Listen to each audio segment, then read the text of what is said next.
Jó reggelt kívánok! Hogy vagy? Jó? Start of a start of another day. You know what I just figured out on my camera, interestingly enough, is that it's got two different zoom settings. You know, a lot of times I'll have my camera and I'll go to say I want to show you something, and I click the little button. I click the little button to reverse the view, if you will. And oftentimes I find myself having to click it twice before the camera flips to the front lens. And I'm just figuring it out that that extra click is the zoom, you see? So now you see, I don't know if you see more of me, but you see more of where I'm at, I think. But anyway, Jorgel kívánok. Hogy vagy, jó? Hmm. The other day I was sitting in my chair and I started pricing round trip tickets to Budapest. I did for as early as next week.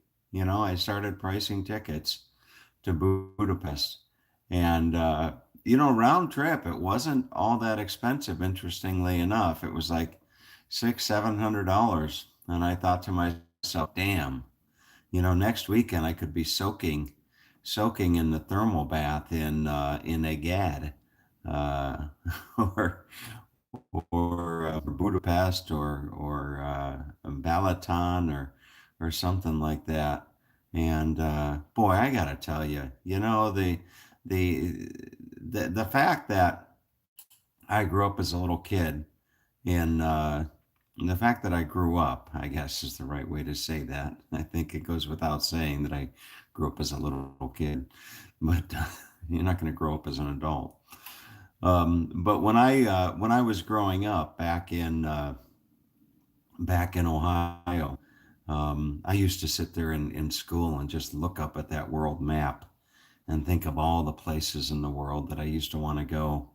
And for most of my childhood and adolescence, I always saw Hungary up there, but it was always in red, like it was communist. And for whatever reason, I couldn't really explain it at the time, but that always made me sad. It always made me sad seeing Hungary on the other side. And and the fact that I was able to good morning, the fact that I was able to actually immerse myself in such a foreign land as I did with Hungary, among many others, but more so with Hungary. The fact that I was able to immerse myself in Hungary was just absolutely amazing. And I still sit here and I think that I wanna go back. I just want to kind of get in my car and wander the little villages of uh, Magyarország and have the goulash, the goulash levesh or the jerke paprikash on the little tables with the red checker tablecloths and all the little decorations, up on the walls and but anyway, in due time, it's all about in all honesty, it's all about self control.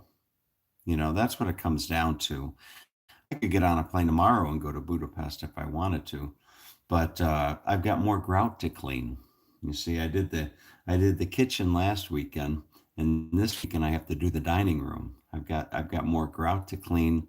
I've got touch up paint to do, you know, among other business things. But mm, I was lying in bed this morning, and I was thinking, I was scrolling through some of my videos. Sometimes it's fun to kind of scroll down the list of my videos on my channel and see if there's any type of a pattern insofar as views. And very, being having the analytical mind that I do, it's always easy for me to, or I have this tendency rather to just kind of look and analyze things. And as I was scrolling through looking today, I found myself seeing that consistently these morning thought videos pull in about 280, 90 viewers, about 280, 290 um, viewers just consistently. There's 280 some of you out there that watch these videos. And then when I throw a picture, when I throw a thumbnail up of a when I throw up a thumbnail, such as I've done in the past few weeks with a picture of Rosanna, you know, or any woman for that matter, but in the last few weeks, you throw up a picture with Rosanna, and all of a sudden it spikes. The videos, the views go from about 280 to about 400 consistently. And today I'm thinking to myself, maybe that's my ex 120 girlfriends. Maybe that extra 120 spurt, maybe that's the that maybe that's my 120 ex-girlfriends all thinking, oh my God, who's he dating now, or something, something along those lines. But no. But speaking of I'm still trying to get used to thinking of Rosanna as an ex-girlfriend. And I say that because I loved her. I really did. I never I got that trait. Maybe I got that trait from my dad, or from my dad. But my dad used to tell everyone he loved them. My dad would meet somebody, and 20 minutes later, when they're walking out the door, he'd say, "Okay, I love you." Well, maybe not. Maybe not like that, but my dad was never one to hold back in telling somebody that he loved them. And as I'm getting older, I'm appreciating that. I'm appreciating that, and I think it's important to differentiate between loving somebody and being in love with somebody. There's a big difference between that. To me, the difference meaning that when you love somebody, somebody's just really, really special to you. You really, really care about them. Uh, you really want the best for them. You really want to help them. You appreciate them. That's loving somebody. To be in love with somebody, you would do absolutely anything for that person. Absolutely anything. You would. Without that person, you feel incomplete. When that person's not with you, you don't feel complete. And that's the difference between, in my opinion, of being in love with somebody and loving somebody. And and I can't necessarily tell you the last time that I felt myself being in love. I'd like to be in love again, but probably the last time that I felt myself being, well, I'm not even going to speculate on that, but anyway, that's the difference. And with Rosanna, boy, in the short time that I spent with her, I really, I really loved her. I really, really did, and I made it a practice to tell her. Um, I made it a practice to tell her, and I think that she appreciated that. But I had an exchange with somebody yesterday via text messaging back and forth, and this individual that I was texting to made some type of an observation that by finding out now that it wasn't going to work, or what have you, by the relationship ending, by the relationship with Rosanna ending, that it saved us both years. It saved us years. And because eventually, meaning that eventually it wouldn't work. So it saved us years. And, a couple thoughts on that. I don't think that way when it comes to a relationship. I don't necessarily think that way. A lot of times people think that if you spend time with somebody, if you share your life with somebody, period of time, albeit a few weeks, months, years, decades, whatever it is, and it doesn't work out, that it was all a waste. And that's the problem that a lot of people have is they don't have the ability to put things into the proper perspective. And with me myself, first of all, I don't necessarily gauge my life in years. I just I don't gauge my life. My life is my life. And I believe that when, and I'm going to get philosophical here for a moment, okay? So I believe that within myself is a soul. And I believe that my soul originated from someplace. And I believe that my soul is going to continue to someplace. So I don't measure my life in years per se. Yes, I'm getting older. Yes, I'm grayer. Whatever. But me is the soul within, and I don't age. I don't. It's not a matter of years and what have you. It's just a matter of being, a matter of existence. But anyway, but going back to that, I don't look at my life. I guess the ultimate goal is to find somebody to find your soulmate, which implies, if you're going to find your soulmate, that implies just what it implies, your soulmates. So when you die, you have a soul to dance among the stars, if you will. You know, that's what I like to think, is that when you die, your soul is just free to dance amongst the stars. Just go from one star to another, much as I do from one place to another here on Earth. But I like to think that when I pass away, my soul will be dancing amongst. You have a soulmate. Um, it's a it's a wonderful idea. That's what everybody ultimately wants, is to have a soulmate. And so when a relationship doesn't last, it's sad in the sense that you didn't find your soul mate. But that's not to take away from the time that you spent with that person. And I look at that, and the situation with Rosanna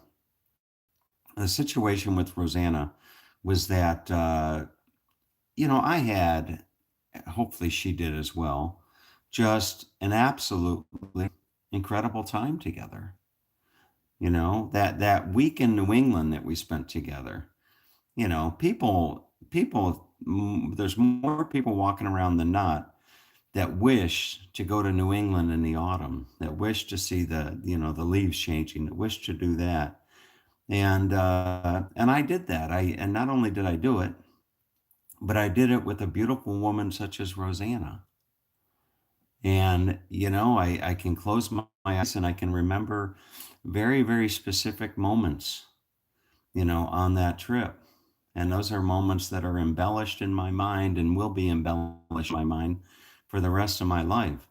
And to look at a situation and think, boy, it's a good thing it didn't work out, because you didn't waste years of your life. I don't look at it that way. I look at it from the perspective of, albeit for a very short time, I had a magical experience. I had with a beautiful woman, beautiful inside and out, and that's how I go through life, looking at things. So people oftentimes look at things in completely different perspectives than I do. But speaking of, she surfaced again. Mercedes surfaced again. And for those of you that don't know, for those of you that tuned in late, or what have you, Mercedes is an angel here on earth. Mercedes is a walking, talking angel here on earth that I shared the better part of 2 years with. And Mercedes made a comment on my video the other day, such about, I have a gypsy soul, and you can't cage a gypsy soul or something like that. And she may be right. She may be right, but that being said, that being said, maybe what I just need to do is meet a gypsy soul. Maybe that's I. Maybe I just need to meet another. I just need to meet somebody that has a gypsy soul like I do, or somebody that that somebody that wants to travel as extensively as I do. And don't get me wrong, I don't want to spend a life living out of a camper. That's not my idea of fun, is to go on just, and travel the world endlessly. I like to come home and plant myself. I like to come home and plant myself and recharge my batteries, so to speak. And I'm sure that as I get older, my trips will become fewer and far between, and probably less, less in duration. Speaking of that, Skip Smith is on his way home, I think tomorrow, and he's been out on the road in his camper, and I'm gonna give him a hard time because I think he only spent a month on the road compared to my 3 or 4 months on the road, and I'm gonna tell him that he's going soft. I'm gonna tell I'm gonna tell Skip Smith that he's going soft on us. Only being out on the road for about a month. But, hmm. No, I can imagine. I can imagine how good it'll be for Sue to be back home and doing her shopping and just the comfort of home. You get older and you realize that there's something to be said about the comforts of home, and I certainly can understand and appreciate that.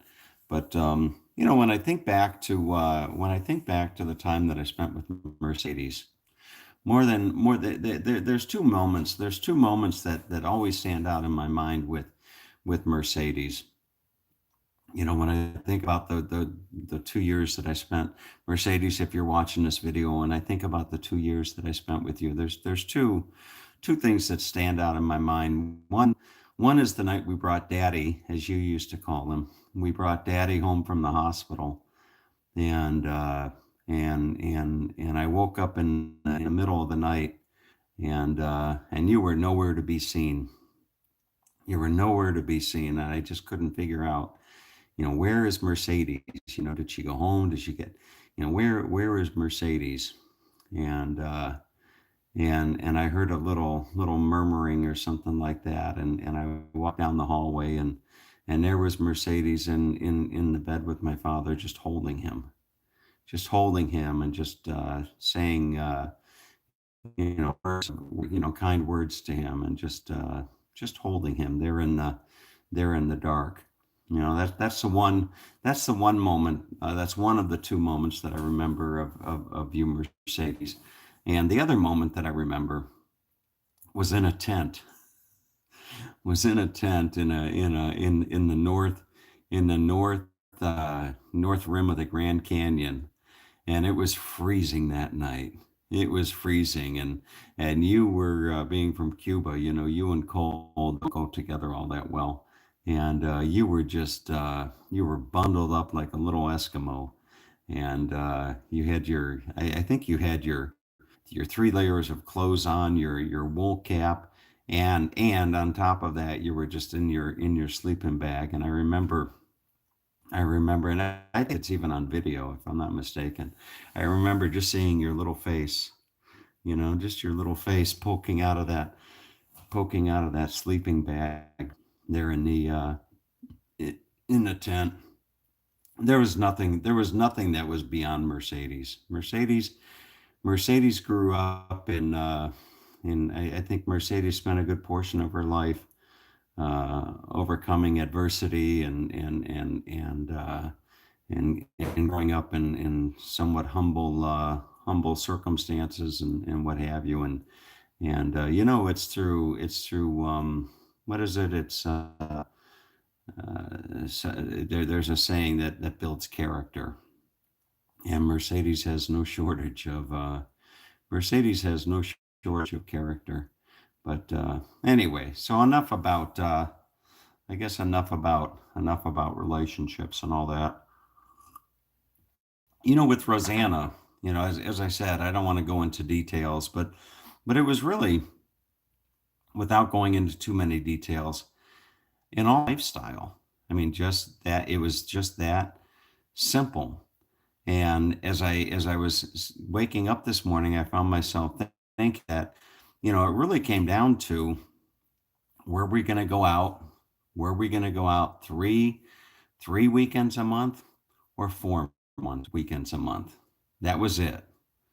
Were we going to spend 3 weekends a month out and 1 weekend a month home, or 4 weekends a month out? And that's what it came out to. It really did. It came out to, 3 weekends out, 1 weekend home, or 4 weekends out. And and that's what it came out to. And I people will call me tight, or people will call me whatever, but a weekend out such as we did this past weekend, going out for dinner to a nice restaurant, it's $120. When you add in drinks, you add in tip and all that kind of stuff, and then you throw in the other stuff on the weekend, like going to a movie, or catching it. And I was looking at $150 a weekend. That's what I was looking at, $150 a weekend. And Alexa, what's 150 times 52? 150 times 52 is 7,800. $7,800. $8,000, rounded off, $8,000 a year on going out. And I don't, you can call me cheap. You can call me cheap, but I'm at a point in time in my life where I'm trying to squirrel away my money. I'm trying to squirrel away my money for, and spending $8,000 a year to go out and sit at a dinner table wondering if the cook in the kitchen washed his hands or not. That is that's not something that I want to, not something I necessarily want to do. And think of what you can do with $8,000. I could go to Europe, and I could spend 4 months with $8,000. I could go to Europe, and I could spend 4 months in Europe for $8,000. Yeah, or I could rent a place on the Danube for a couple months. I could, all that type of stuff. Somebody is prolific. I don't have my glasses on, and somebody's prolific with these comments. And my apology for not acknowledging you. But anyway, so that's it. And another quick thing is, I resolved myself to do the ride for tacos. There's this bike club here in Fort Myers, and every Tuesday night they meet at this bike store, which is next to a little taco shop, and and they do the ride for tacos, Tuesday night ride for tacos. And I showed up last night. I had my bike and all my bike gear and everything, and I showed up, and there's all these people in the parking lot. There's all these people in the parking lot getting ready for the bike ride, and I pull in, and this guy's in the thing, and he's like, you here for the ride for tacos?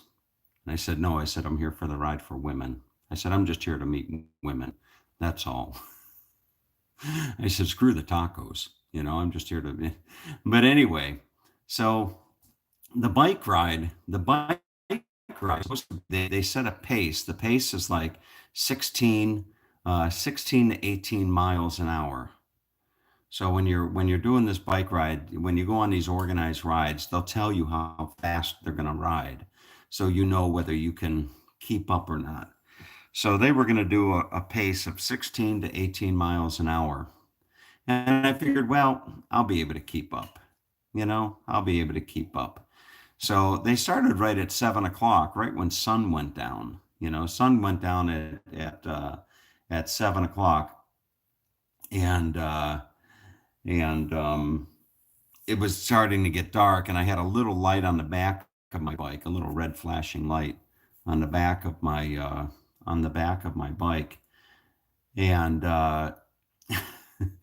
and off we went. Off we went down the road on this bike ride, and I hung in there for about the first mile and a half.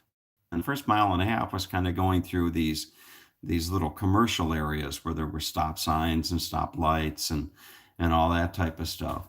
And I hung in there for about the first mile and a half. And then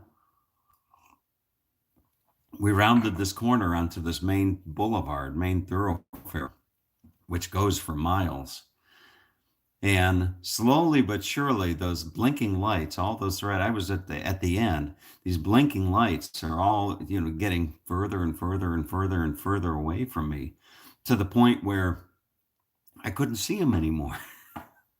And I looked down on my thing, and my average speed was about 17 miles an hour. And I was a little bit discouraged, to say the very, very least. I mean, I was doing 17 miles an hour on my bike, and they just left me in the dust. They just left me in the dust, and there I was out on this road, along in this road, with cars zipping by me at 60 miles an hour. Fortunately, the bike lane is wide. It's got a wide bike lane, but I could barely see. I didn't have a light in front of the bike. I didn't have a light in front of the bike, and there I am riding down this road, in the dark, and all I could think about was Forrest Gump saying, "Stupid is as stupid does." And I'm thinking to myself, what an idiot. What an absolute idiot I am. And I worked my way patiently. I worked my way back. I went 6 or 7 miles down that road, and then I figured the best bet would be to turn around and go back the way I came. Because there were some street lights at some points, but even the street lights were far and few between. And I made it all the way back, and I got back to the taco place. I actually got back to the taco place before they all got in. And I said, screw them. I'm not going to have a taco. I'm going to have a burrito. I don't give a damn. They left me in the dust. I'm not having a taco. I'm going to have a stinking burrito. So I ordered myself a burrito. Man. And as I was finishing the burrito, I saw the bikers start coming in from their 25 miles. And I go out and I get in my car, and I'm backing out of my car, and there's a biker putting her bike on the back of her car. And I looked at her. She was a pudgy little woman. I mean, she was fat. She was fat. She was and there's nothing wrong with that. I'm just saying she was fat. And I looked at her, and she's all sweating and everything like that. And I said to her, what was the pace of that ride? She was 16 to 18 miles an hour. And I said, well, I was going 17. And I said, you guys left me in the dust. And she said, oh, we're sorry, honey. We're sorry. You should have yelled. You should have called out. You should have yelled, I'm a wimp. I'm a wimp. Hey, everybody, I can't keep up with, these short little pudgy women, please, wait for me. But anyway, stupid is as stupid does. Alexa, what's the question for the day? Welcome back. Here is today's question of the day. The topic is general knowledge. It is worth 6 points. What's the only African country that has Spanish as its official language? Choose from the following. A. Tunisia. B. Morocco, C. Equatorial Guinea, or D. Algeria? Repeat that, please. Okay, here is the question again. What's the only African country that has Spanish as its official language? You can choose from A. Tunisia, B. Morocco, C. Equatorial Guinea, or D. Algeria. What is B? That's a good guess. The correct answer was C. Equatorial Guinea. Located on the west coast of Africa, All right. Equatorial Guinea's name comes from its location near both the All equator right, so we got an incidental on the thing. I was looking at this, and I see you see this guy Jake Rushon or whatever. He's what you call an incidental. He's one of the incidentals in life. You know, that's just incidental is a word for a person that just doesn't matter. You know, I think that's what the word incidental means. But I was sitting here talking, and I kept seeing these messages pop up, and it was Jake. Jake, you're an incidental. Okay. All right. Anyway, take good care, everybody. Have a great day.